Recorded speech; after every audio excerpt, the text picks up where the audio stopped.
It's your life, it's your heart. Smarter Heart University, your institution for higher heart learning without the confusion, where everyone can get a passing grade in life. Attend Smarter Heart University with Dr. Scott on AM 970, The Apple. Good morning. This is your Smarter Heart University. I'm Dr. Scott, and along with me, as always, my partner at Change of Heart Cardiology at the Jersey Shore in Monmouth and Ocean Counties is Dr. Robert Kaiser. Good morning, Bob. Good morning, Scott. As always, please take a chance to visit us at www.smarterheartuniversity.com. We post every single show for your convenience, both audio and sometimes, and mostly, the videos as well. Take a time to register as a member, become a fan on our Facebook page, and ask us questions. We'd love to answer anything and everything heart-related. Smarter Heart University is and always will be your reference for every heart-related issue without the confusion. Today's topic is certainly controversial. Our popular question, as we always start, of so many patients that walk into our office, should I be taking any vitamins?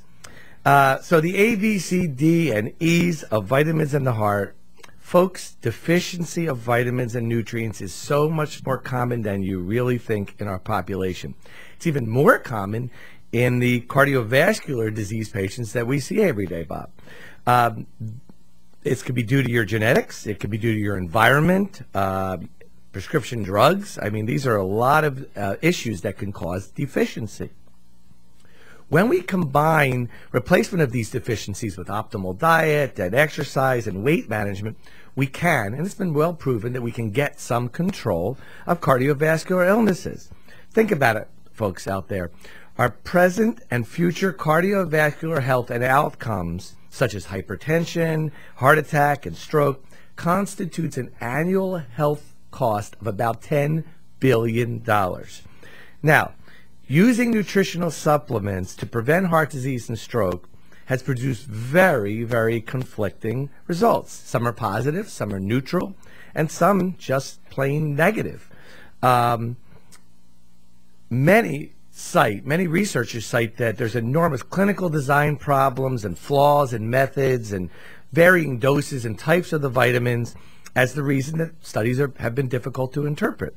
So let's see today if we can discuss, if what we discuss and what we bring up here can clear some of these issues. Callers, don't forget, we'd love to hear from you, 866-970-9622, 866-970-9622.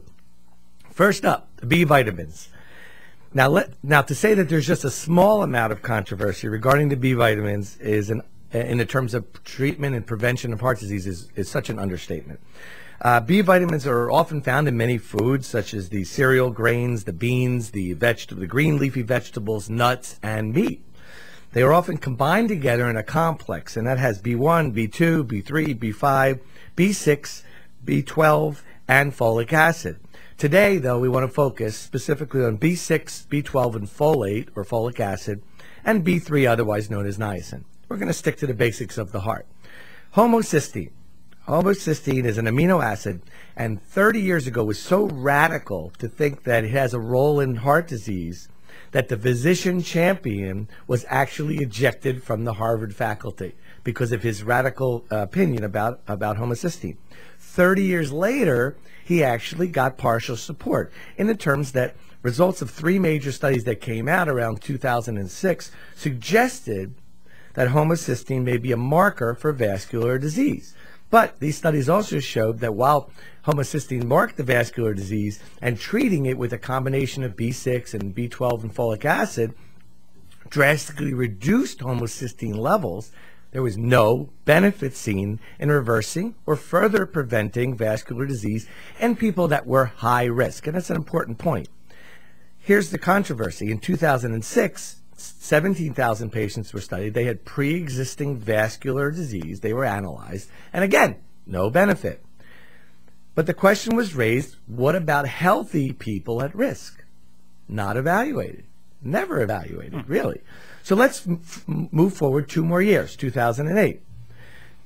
5,000 women with disease and women who had high risk. They had 3 risk factors for heart disease.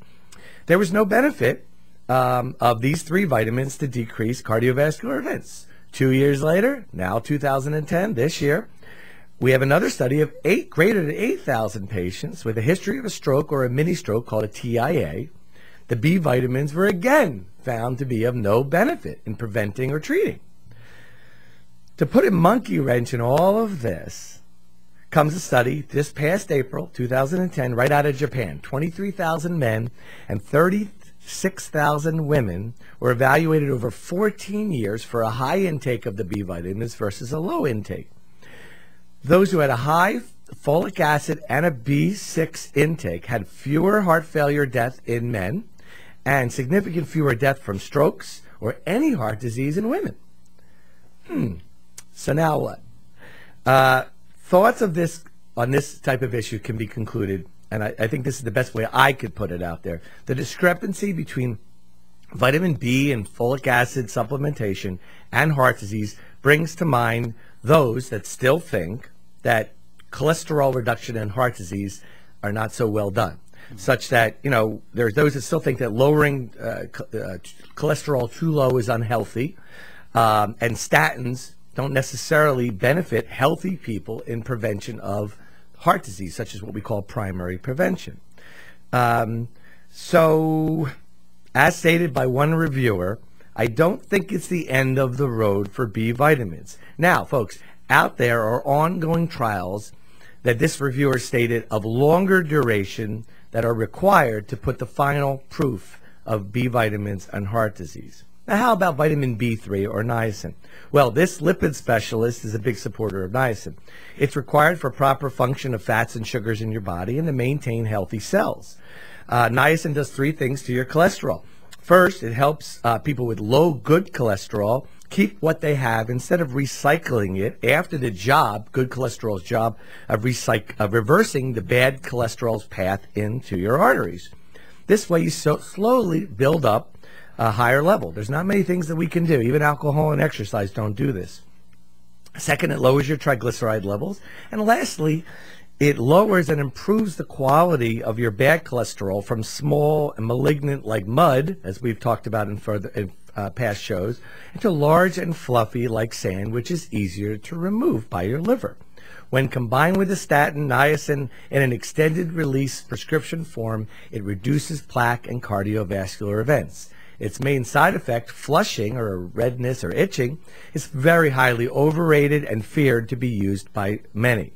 We have employed, at Change of Heart Cardiology, easy-to-use instructions that came from Johns Hopkins 8 years ago, and when treated and when tracked, over 70% had no or minimal flushing events, so it's safe.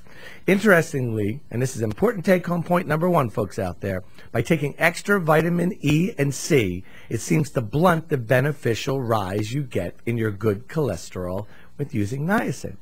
So, Dr. Kaiser, thoughts? Well, to start off with the homocysteine issue, that's a marker in our blood. We can test for it, yes. If your homocysteine is elevated, yeah, you have a higher risk of disease, but we know that we can also lower it with folate. Right.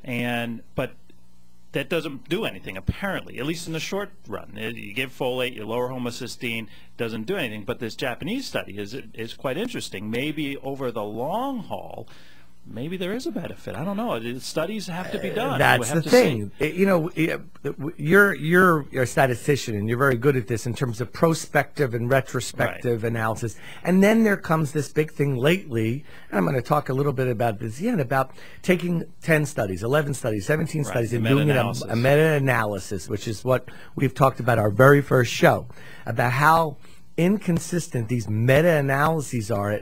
They look at a trend and then suggest either yes, it's a good thing, or no, it's a bad thing. Right.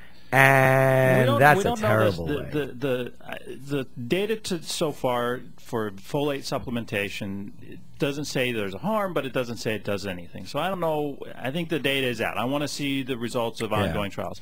The data on niacin, different story. Oh, yeah. It's a different story. B3 niacin, a lot of good data. A lot of good data says not only does it do the effects on the cholesterol that you were talking about, but that it does improve our outcome. I mean, that's ultimately what we're looking at. We can do all kinds of stuff with cholesterol, but Is it going to make me live longer? Is it going to make me not have a heart attack? And niacin, I think that is out. And the flushing with it, yeah, if you look at the stuff, so easy first to couple prevent. of weeks you get it maybe, but then you do the stuff that we're talking about and you reduce the risk. It's so easy to prevent. And after 3 years, your events are reduced, and after Yeah, 10 years, it's a lot plaque of good is data on niacin. reversed. I mean, they've used Carotids and shown that thickness reverses, and they've shown at the same time that events are reduced. We have a pop quiz for you. Which overall improves your total mortality? Multivitamins, vitamin C, or vitamin E? What do you think there? Taking a multivitamin, taking vitamin C, or vitamin E? Mortality, I'll Yeah. go with multivitamin. Multivitamins. I don't think it's any of them, but... All right, we'll be right back on your Smarter Heart University on AM 970, The Apple.